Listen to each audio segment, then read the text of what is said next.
Now, thousands of people are gathering in Bosnia and Herzegovina for commemorations for the Srebrenica massacre of 30 years ago, the first recognized case of genocide in Europe since World War II. So far, about 7,000 victims have been identified and buried, while about 1,000 are still missing.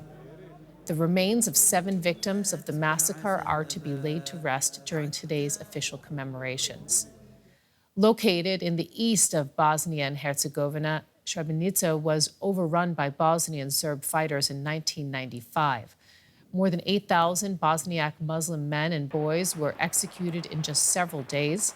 Both Bosnian Serbs and neighboring Serbia still refuse to acknowledge the massacre as a genocide, despite rulings by 2 UN courts.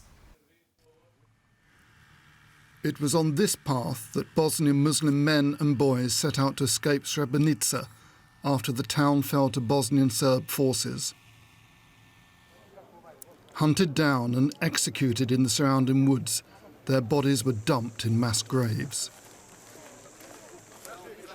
This year, thousands have joined the annual Peace March, commemorating the massacre of more than 8,000 Bosnian Muslims. I'm 30 years old, 30 years since I lost my father, 30 years after the genocide. The emotions are indescribable. The 100-kilometre march concluded at the Srebrenica Memorial Centre. More than 6,700 victims have been identified and buried here, and year after year the number grows. At this year's anniversary of the genocide, another 7 will be laid to rest. But more than 1,000 victims are still reported missing. For 30 years now, we did not even find a piece of anybody, absolutely nothing. So every July, it is very difficult for us. In the days before the massacre, Bosnian Serb forces closed in on Srebrenica, where tens of thousands of Bosnian Muslims had sought refuge from advancing forces.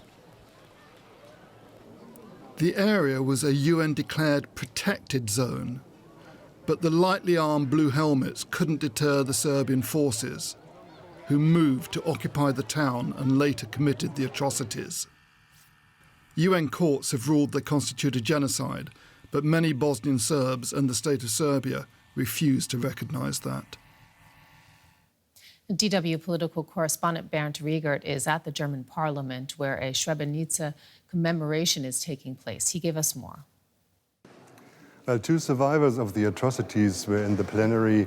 A minute of silence was held, and the president of the parliament said clearly this was a genocide committed by Bosnian Serbs 30 years ago, and they commemorated the 8,300 victims, saying also that the United Nations and the international community failed at the time, and this should never happen again. The German government stated that people should look at genocides around the world and not look away as it happened 30 years ago. Only a speaker from the far-right AfD was talking only about a massacre. He refused to say the word genocide.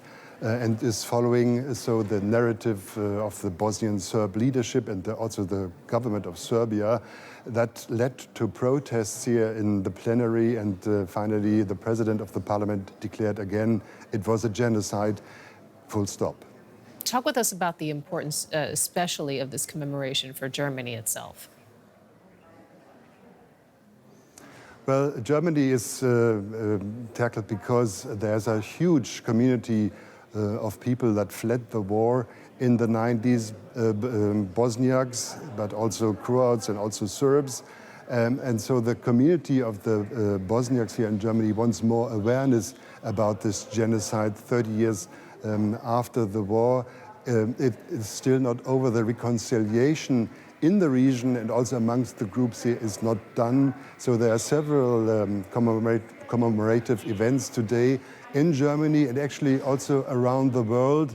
And the biggest one is, of course, in Srebrenica itself. And Germany also has a special relationship because the government here is pressing for all Balkan states to get access to the European Union, to become member of the European Union. And don't forget, the Bundeswehr, the German army, is still in Bosnia in an EU mission 30 years after the war.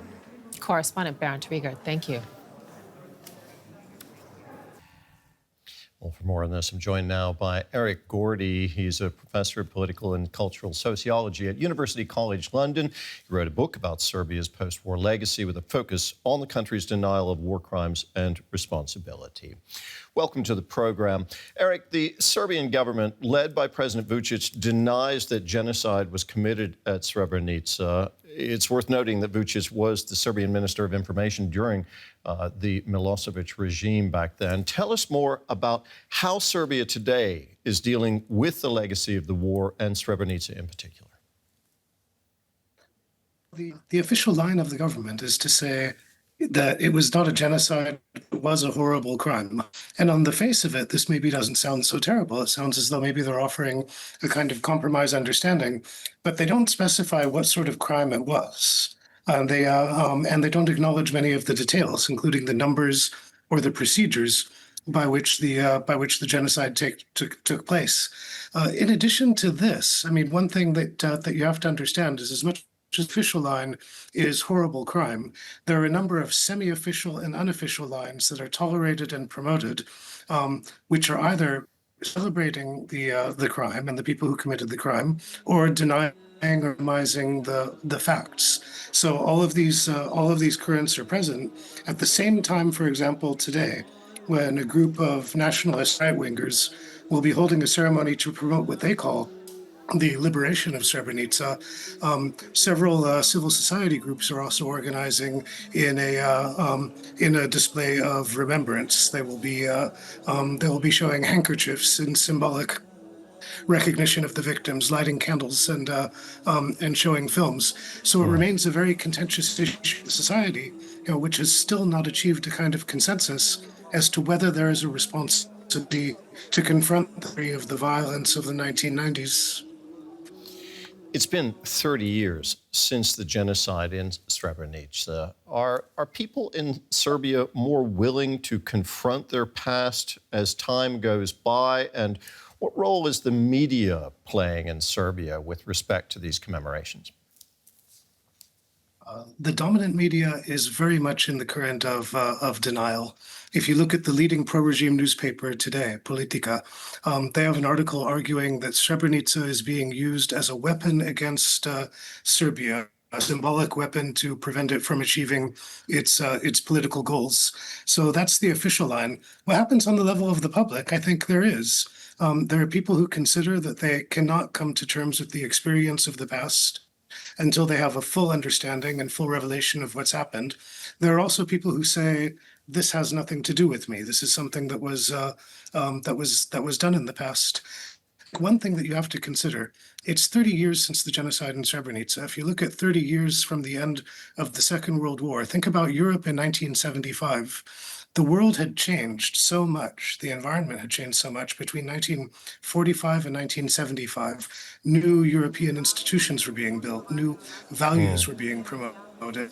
There was massive social and economic change, and that has not happened here. There has not been a fundamental change, either in the way that people live or in values or in the politicians that are in power in between 1995 present.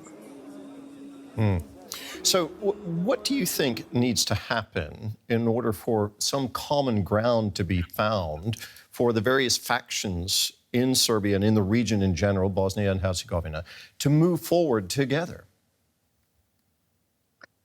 First of all, there needs to be openness. People need to be able to communicate with one another. And we can talk about education, but really what needs to happen, I mean, there needs to be responsibility at the political level. People who are responsible for the states and the parastates in the region need to understand history as constituting a source of responsibility and requiring answers, without which it's impossible to move forward. But that's not all that needs to happen, because I'm talking about political institutions.